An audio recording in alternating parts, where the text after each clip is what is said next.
Hello everyone, welcome you all on the Anurevo Learn Smart Build Your Future। आज के इस class में हम सब NCERT क्लास 6 का हिस्ट्री देखेंगे। हिस्ट्री का बेसिकली चैप्टर 1 देखेंगे लोग, क्या कब कहाँ और कैसे। चलिए शुरू करते हैं। तो सबसे पहला जो कॉन्सेप्ट है इस चैप्टर का वो है इतिहास क्या है। तो इस चीज़ को बहुत ही अच्छे तरीके से हम लोग समझेंगे। बच्चों, सबसे पहले मैं आपसे एक सवाल पूछता हूँ। अगर आज से 100 साल बाद कोई आपके घर की खुदाई करे और उसे ये चीज़ें मिले, जैसे कि आपका मोबाइल फ़ोन हो गया, आपका स्कूल बैग हो गया, आपका आधार कार्ड, आपके घर की तस्वीर, तो क्या वह यह समझ पाएगा कि आप कैसे रहते हैं या कैसे रहते थे? तो हाँ, ज़्यादातर सवाल है, मुझे पता है कि आप लोग हाँ ही बोलेंगे। बस यही इतिहास है।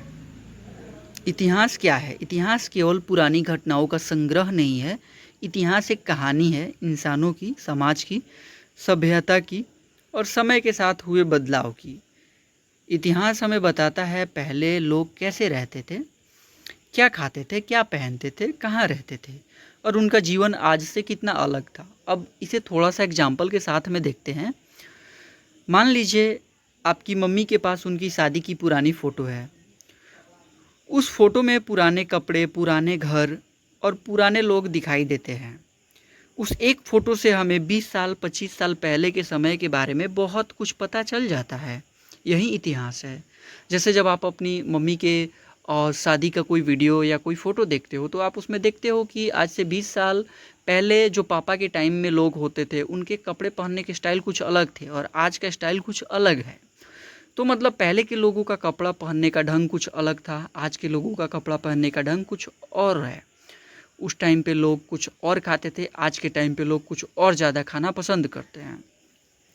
तो बेहतर तरीके से अगर आप इस चीज़ को समझते हो तो समझ सकते हो कि पहले से अभी की लाइफ बहुत अलग है। बस यही इतिहास है। एक और एग्जाम्पल के साथ मैं बताना चाहूँगा, आप अपने दादाजी की घड़ी का एग्जाम्पल देना चाहूँगा आपके। अगर आपके दादाजी की 40 साल पुरानी घड़ी आज भी घर में रखी है, वह सिर्फ घड़ी नहीं है, वह बताती है कि उस समय कैसी तकनीकी थी, कैसे लोग चीज़ों को इस्तेमाल करते थे। यानी एक छोटी सी वस्तु भी इतिहास बता सकती है। अब जैसे आपके दादाजी का घड़ी अगर आज से 40 साल पहले की घड़ी उठा करके देखते हो तो वहाँ पे ज़्यादा चांस है कि वो चार्ज नहीं होगा। बट आज के टाइम पे ऐसी भी घड़ियाँ हैं जो चार्ज हो सकती हैं। तो जब आज से 40 साल पहले की घड़ी देखोगे तो आपको 40 साल पहले घड़ियाँ कैसे होती थी इसका एक अनुमान लगेगा कि उस टाइम पे घड़ियाँ चार्ज नहीं होती थी, बल्कि एक बैटरी होता था। वो बैटरी काफ़ी ज़्यादा लॉन्ग टाइम तक चलता था, वो चार्जेबल नहीं था। तो आपको एक चीज़ समझ में आती है कि आज से 40 साल पहले लोगों की घड़ी कैसे होती थी। तो एक छोटी चीज़ भी इतिहास को बता सकती है। मान लीजिए 2050 में कोई बच्चा पूछे विराट कोहली कौन थे, उसे जवाब कहाँ से मिलेगा? पुराने मैच की वीडियो से, अखबार से, रिकॉर्ड से, फ़ोटो से। यानी आज की ये चीज़ें भविष्य में इतिहास बन जाएंगी। अब एग्जाम्पल 4 जो है वो मैं आपको बताना चाहूँगा। अगर 200 साल बाद कोई आपके स्कूल की बिल्डिंग देखे, उसे वहाँ से क्या मिलेगा? किताबें मिलेंगी, यूनिफॉर्म मिलेगा, कॉपियाँ मिलेंगी, कंप्यूटर मिलेंगे, हो सकता है आपके विद्यालय का वाहन मिल जाए, स्कूल व्हीकल मिल जाए। तो वहाँ वो समझ जाएगा कि उस समय शिक्षा कैसी थी। यानी स्कूल भी इतिहास का स्रोत बन सकता है। बिल्कुल उसी तरीके से जो पुराने भवन होते थे, इमारतें होती थी, वो भी इतिहास बता सकती हैं। आज हम व्हाट्सअप चलाते हैं, इंस्टाग्राम चलाते हैं, यूट्यूब देखते हैं। 500 साल बाद लोग इन्हीं चीज़ों को देखकर समझेंगे कि 21वीं शताब्दी के लोग कैसे जीते थे। यानी आज का वर्तमान कल का इतिहास है। आज जो हम जी रहे हैं वही कल इतिहास बन जाएगा। अब एग्जाम पॉइंट ऑफ व्यू से कुछ चीज़ें इंपॉर्टेंट है जो मैं आपको बताना चाहता हूँ। इतिहास हमें 3 बातें सिखाता है। अतीत को समझना, यानी बीते हुए समय को समझना, उस टाइम पे लोग कैसे रहते थे, क्या खाते थे, क्या पीते थे। अतीत को समझते हुए उसमें क्या गलतियाँ हैं जो नहीं करना है, और वह वर्तमान को बेहतर बनाना, यानी अभी के समय को जितना बेहतर हो सकता है उसे बेहतर बनाना। भविष्य के लिए सही निर्णय का लेना, मतलब आप भविष्य के लिए एक बेहतर निर्णय ले पाएँ तो अतीत के गलतियों को देख करके सीखते हुए एक अच्छे वर्तमान में डिसीजन लेना और अच्छा भविष्य के लिए निर्णय लेना। अगर 500 साल बाद कोई आपके घर की खुदाई करेगा तो ऐसी कौन सी चीज़ मिलेगी जिससे उसे आपके जीवन के बारे में सबसे ज़्यादा जानकारी मिलेगा? ये चीज़ मुझे आप कमेंट बॉक्स में कमेंट करके बताइए। चलिए अब अपने कॉन्सेप्ट सेकंड की तरफ चलते हैं कि अतीत यानी कि पास्ट क्या है। उससे पहले मेरा एक सवाल है आपसे, क्या तुम्हें याद है कि तुमने कल क्या खाया था, या पिछले साल तुम किस क्लास में थे, या जब तुम छोटे थे तब कैसी शरारतें करते थे। ये सारी बातें किस समय की है, ये सब अतीत यानी पास्ट की बातें हैं। तो जो भी पास्ट की बातें हैं वो अतीत है। अतीत का मतलब है जो समय बीत चुका है, जो वापस नहीं आ सकता है, वही अतीत कहलाता है। आज जो समय हम जी रहे हैं यह वर्तमान में, यह वह वर्तमान है। अभी जो तुम जी रहे हो, सिंपली समझो, अभी जो तुम जी रहे हो, अभी जो मैं आपको पढ़ा रहा हूँ ये वर्तमान है। कल जो होगा वह भविष्य होगा, और जो पहले हो चुका है वही अतीत है। क्या केवल इंसानों का अतीत होता है? बिल्कुल नहीं, ऐसा बिल्कुल भी नहीं है, क्योंकि हर चीज़ का अतीत होता है। इंसानों का अतीत होता है, गांव का अतीत होता है। जैसे कि ये गांव सुना होगा आपने, कुलधारा गांव। कुलधारा गांव में पहले बहुत ही ज़्यादा पालवाली ब्राह्मण्स रहते थे, बट अभी के टाइम पे वो गांव पूरा वीराना है और भारत में एक हॉन्टेड जगह के नाम से वो जाना जाता है, और एक बहुत ही मुख्य पर्यटक स्थल है वो। ठीक वैसे ही शहरों का भी इतिहास होता है। बहुत सारे ऐसे शहर हैं जो अभी एवेंडन हो गए हैं और पहले वहाँ पे काफ़ी लोग रहते थे। देशों का इतिहास होता है। जैसे कि अगर बात की जाए तो जापान का एक इतिहास है, जहाँ पे हिरोशिमा और नागासाकी पे लाइक अमेरिका ने बॉम्ब्स गिराए हुए थे, तो उसका एक अपना इतिहास है। इमारतों का इतिहास है ना। जैसे ताजमहल का अपना एक इतिहास है, मंदिरों का इतिहास है, मंदिरों का इतिहास है। जैसे अगर मैं बहुत ही छोटा सा एग्जांपल लेकर के बताना चाहूँ तो सोमनाथ टेम्पल का एग्जांपल है, काशी विश्वनाथ टेम्पल का एग्जाम है, उसका अपना एक इतिहास है ना। नदियों का इतिहास है, यहाँ तक कि हमारी भाषा का भी इतिहास है। इतिहास में हमें किन अतीत को पढ़ना होता है ये भी थोड़ा सा समझना ज़रूरी है। तो इतिहास केवल यह नहीं बताता कि किसी एक व्यक्ति ने क्या किया है।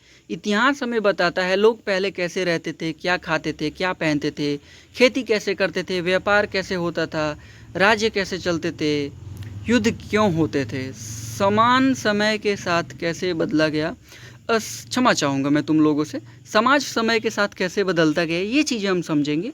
यानी इतिहास मनुष्य और समाज के विकास की कहानी है। कैसे मनुष्य डेवलप होते चले गए, कैसे हमारी सोसाइटी डेवलप होते चली गई। पहले भारत में ज़्यादातर लोग पूरी तरह से गांव पे डिपेंडेंट थे। आज बहुत बड़ी बड़ी शहरें हैं, मेट्रो सिटीज़ हैं, वहाँ पे रोज़गार के साधन है। हमें अतीत क्यों जानना चाहिए ये भी तुम जान जाओ, ये भी काफ़ी ज़्यादा इम्पोर्टेंट है। क्योंकि अगर हमें यह नहीं पता होगा कि हम कहाँ से आए हैं, तो हमें यह भी नहीं पता होगा कि हमें आगे कहाँ जाना है। अतीत हमें हमारी पहचान देता है, हमारी गलतियों से सीखने का मौका देता है और भविष्य को बेहतर बनाने की दिशा दिखाता है। याद रखने वाली बात है, अतीत जो समय बीत चुका है वह अतीत है। हर चीज़ का अपना अतीत होता है। इतिहास उसी अतीत का अध्ययन करता है जो समाज और मानव जीवन को समझने में मदद करे। अतीत को जानकर हम वर्तमान को बेहतर समझते हैं और भविष्य के लिए सीखते हैं। अब कमेंट करके बताओ, तुम्हारे जीवन की ऐसी कौन सी घटना है जो अब तुम्हारा अतीत बन चुका है, लेकिन जिसे तुम आज भी याद करते हो। तो चलो जल्दी से कमेंट करो और बताओ। अब अपने तीसरे कॉन्सेप्ट्स पे हम लोग आते हैं। इतिहास हमें कैसे पता चलता है। तो लेट्स चलो शुरू करते हैं इस चीज़ को। अगर मैं आपसे पूछूं कि 1000 साल पहले भारत कैसा था, तब ना मोबाइल था, ना ही कैमरा थे और ना ही इंटरनेट था, तो हमें कैसे पता चला कि उस समय क्या होता था। यदि मतलब कि अगर मैं बताऊं तो यहीं से इतिहास की असली शुरुआत होती है। अब थोड़ा सा इतिहासकार के बारे में जानते हैं। इतिहासकार कौन होते हैं? इतिहास को जानने और समझने वाले लोग इतिहासकार होते हैं। लेकिन इतिहासकार कोई टाइम मशीन में बैठकर अतीत में नहीं जाते कि जैसे वो टाइम मशीन में बैठ गए और भूतकाल में चले गए, पास्ट में चले गए और फिर वो इन्फॉर्मेशन लेकर के आकर के हमें बता रहे हैं। वे सबूत और एविडेंस ढूंढते हैं। सबूत के बेसिस पे, एविडेंस के बेसिस पे इतिहासकार हमें बताते हैं कि 1000 साल पहले, 500 साल पहले लोग कैसे थे। ठीक वैसे ही जैसे कोई जासूस किसी केस की जांच करता है। जासूस क्या करता है? फिंगरप्रिंट देखता है, फ़ोटो देखता है, गवाहों से पूछता है। वैसे ही इतिहासकार पुराने समय के सबूत खोजते हैं। इतिहास के सबूत, इतिहास जानने के लिए सबसे ज़रूरी चीज़ें क्या होती हैं? कुछ सोर्स हैं जो मैं तुम्हें बताना चाहूँगा जिससे हमें जानकारी मिलती है। इतिहास के स्रोत मुख्य रूप से 2 प्रकार के होते हैं। एक तो होता है शिलालेख। अब शिलालेख क्या है, पहले लोग कागज कम इस्तेमाल करते थे। जैसे कि तुम्हें पता है कि इंडिया में प्रिंटिंग प्रेस जब पुर्तगालीस आए तो उन्होंने बताया, उन्होंने इंट्रोड्यूस किया इंडिया में प्रिंटिंग प्रेस। तो सोचो कि जब कागज नहीं होता था तो लोग कैसे लिखते थे, तो वो अपनी बातों को पत्थर पे खुदवाते थे, पत्थर पे लिखते थे। इन्हें शिलालेख कहते हैं, ठीक है। तो ये चीज़ समझो, जिसमें लिखा होता था, राजा का नाम लिखा होता था, युद्ध लिखे होते थे, राजा का कानून लिखा होता था, धर्म के बारे में, जनता के लिए आदेश लिखा होता था। अब पांडुलिपि थोड़ा सा मैं आपको बताना चाहता हूँ। पांडुलिपि आज हम कॉपी पर लिखते हैं, लेकिन पहले लोग लिखते थे, ताड़ पत्र पे लिखते थे, भोज पत्र पे लिखते थे, कपड़े पे लिखते थे, और चमड़े पे भी यहाँ तक कि लिखी जाती थी। तो इन हाथ से लिखी किताबों को कहते हैं पांडुलिपि, यही पांडुलिपि होती हैं। दूसरी जो चीज़ थी वो थी पुरातात्विक स्रोत, जो चीज़ें खुदाई में मिलती हैं, जैसे मिट्टी के बर्तन, सिक्के। तो इससे भी इतिहासकार पता लगाते हैं कि लोग पहले, आज से 1000 साल पहले, 2000 साल पहले कैसे रहते हैं। जैसे कि मिट्टी के बर्तन हुए, सिक्के हुए, मूर्तियाँ हुई, हथियार, आभूषण यानी कि गहने, ज्वेलरीज, पुराने घर, मंदिर, किले, हड्डियाँ, औजार, ये सब हमें बताते हैं उस समय लोग कैसे रहते थे। उदाहरण, मान लो किसी जगह खुदाई हुई, वहाँ मिला मिट्टी का बर्तन, लोहे की तलवार, सिक्का, घर की दीवार। इतिहासकार क्या समझेंगे कि लोग, हाँ बिल्कुल, खेती करते थे, खाना बनाते थे, व्यापार करते थे, राजा था, सेना थी, तभी तो वहाँ पे हथियार मिले ना, तभी तो वहाँ पे सिक्के मिले ना। मिट्टी का बर्तन यानी कि कहीं ना कहीं वहाँ पे खाना बनता होगा ना। तो ये सारी चीज़ें हैं। घर से सीधी सी बात है, अगर घर मिल रहा है तो इसका मतलब है पहले वहाँ पे लोग रहते थे। तो ये सारी चीज़ें थे। अब पुरातात्विक से क्या मतलब होता है ये थोड़ा सा बता देता हूँ। जो लोग खुदाई करके पुराने अवशेष खोजते हैं उन्हें कहते हैं पुरातात्विक। उदाहरण के लिए अगर मैं तुम्हें बताऊं तो अगर किसी जगह खुदाई में 100 साल पुराना सिक्का मिला तो उससे पता चल सकता है उस समय कौन राजा था, किस धातु के सिक्के चलते थे, व्यापार कितना होता था, अर्थव्यवस्था कैसी थी। अगर किताब ना मिले, अगर कई बार किताबें नष्ट हो जाती हैं, जल जाती हैं, फट जाती हैं, खो जाती हैं, लेकिन सिक्के बच जाते हैं, मंदिर बच जाते हैं, मूर्तियाँ बच जाती हैं, किले बच जाते हैं। इसीलिए इतिहास सिर्फ किताबों से नहीं बल्कि हर तरह के सबूतों से बनता है। आज अगर तुम्हारा मोबाइल 100 साल बाद किसी को मिले, हालांकि मिले ना तो ही बेहतर है, अगर मिले तो सोचो कि क्या होगा, तो वह क्या समझेगा। उस समय इंटरनेट था, कैमरा था, लोग फ़ोटो लेते थे, लोग वीडियो बनाते थे।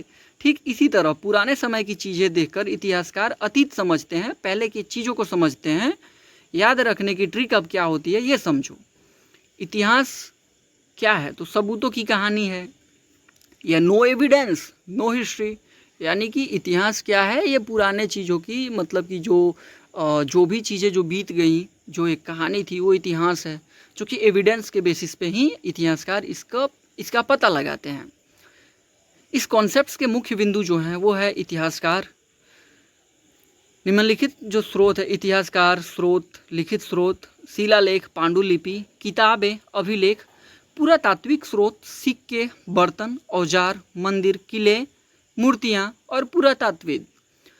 आज के लेक्चर में इतना ही। अब नेक्स्ट जो पार्ट 2 आएगा उसमें हम लोग इस चैप्टर को पूरे तरीके से कंप्लीट करेंगे। अगर ये वीडियो आपके लिए इन्फॉर्मेटिव रहा, अगर ये वीडियो आपके लिए काम आया तो आप सबसे पहले तो वीडियो को लाइक करो, चैनल को सब्सक्राइब करो। अगर PDF को डाउनलोड करना चाहते हो, PDF को आप डेफिनेटली डिस्क्रिप्शन बॉक्स से डाउनलोड कर सकते हो। टेलीग्राम पे आप हमें फॉलो कर सकते हो, इंस्टाग्राम पे आप हमें फॉलो कर सकते हो, और वहाँ पे भी आप हमारे साथ जुड़ सकते हो। अगर कोई भी आपके क्वेरीज हो तो सीधे आप हमें इंस्टाग्राम पे मैसेज कर सकते हो। एंड मोस्ट इम्पॉर्टेंट चीज़ अगर मैं आपको बताना चाहूँ तो आप यहाँ पे वीडियो में कमेंट कर सकते हो। हम लोग बिल्कुल आपके कमेंट को देखेंगे और उस पर भी हम इम्प्लीमेंट करेंगे। Thank you so much for watching. तब तक के लिए टेक केयर।